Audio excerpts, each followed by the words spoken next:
Hey guys, how's it going? Welcome back to part 2 of the Getting into the Sega Master System playlist.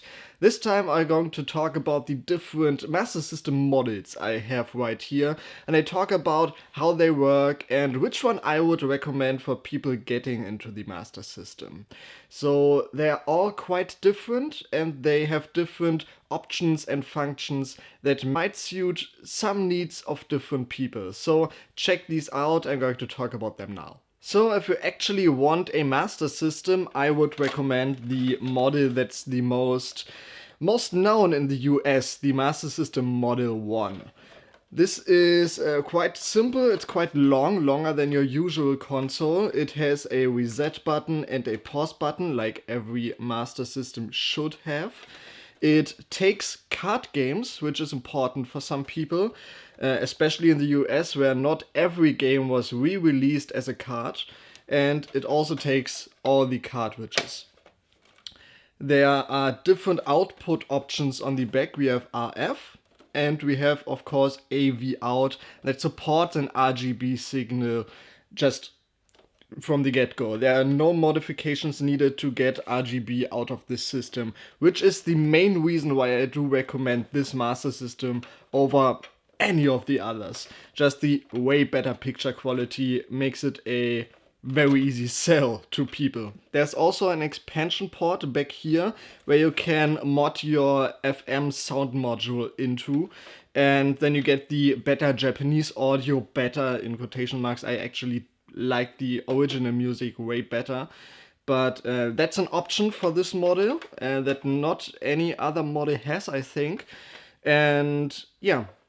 So just from the video output alone, this one is the best Master System you can get. One problem is compatibility. It plays pretty much all the Master System games with the exception for a few. There are a few games, one I have is Micro Machines, that does not work on the Master System 1. They do, however, work on the Sega Master System 2, the model that most Europeans should be familiar with, because when the Master System got popular, it got popular because of this model, not so much because of the first one. This one has a power button, no reset button. It has a big round pause button that fits really nice to press. And it has like this cover for the cartridge slot.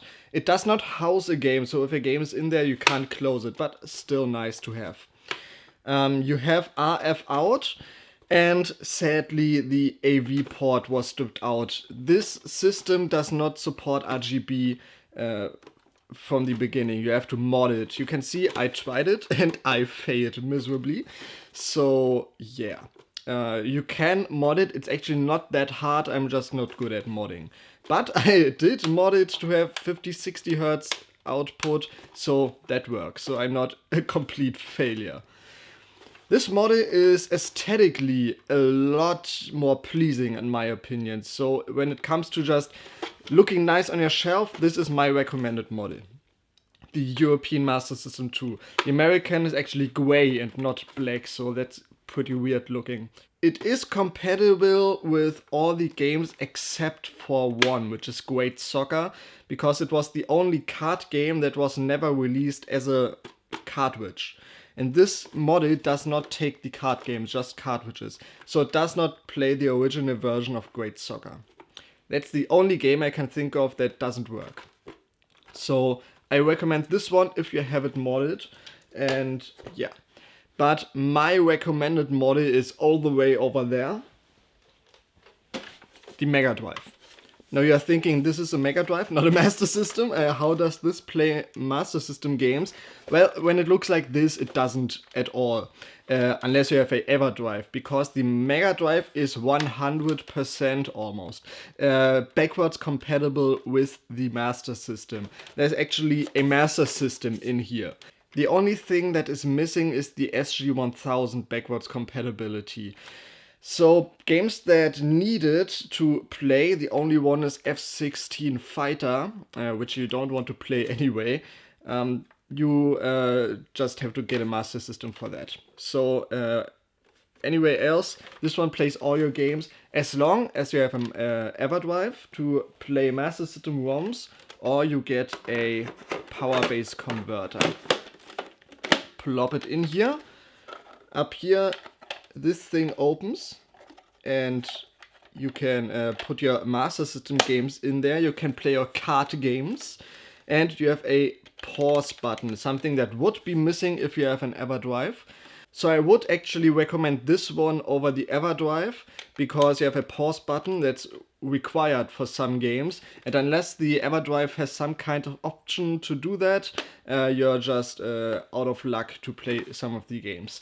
But why do I recommend the Mega Drive plus Power Base Converter to play Master System games? Well, one, the Master System 2 doesn't have RF out, so that's just out. The Master System Model 1 can be quite finicky. It is not quite as reliable as I'd want it to be. I've had a broken one, I had to repair this one, and it is kind of on its last legs. It functions perfectly, but the sound quality takes a big hit. The Mega Drive Model 1 in particular is amazing when it comes to build quality. I don't think I've ever seen a broken Mega Drive Model 1. It has RF out, of course, and also AV out, and the picture quality from this is actually a bit better than the Master System Model 1. So you have just everything you need. So just play your Master System games on your Mega Drive and you're just good to go. There are some other models of the Master System, like the Mark III or the Japanese Master System. I don't have those.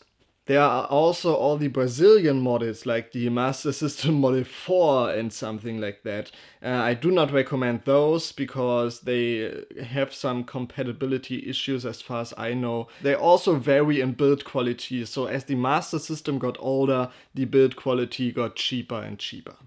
So guys, that's it for this episode. Please tell me in the comments which version of the Master System you would recommend to people. Because in my honest opinion, Mega Drive plus Power Base Converter is the way to go. For just convenience, you can just have one console plugged in. Also, picture and sound quality is so much better with this one. So, please tell me in the comments. I hope I see you next time in the next video. Bye.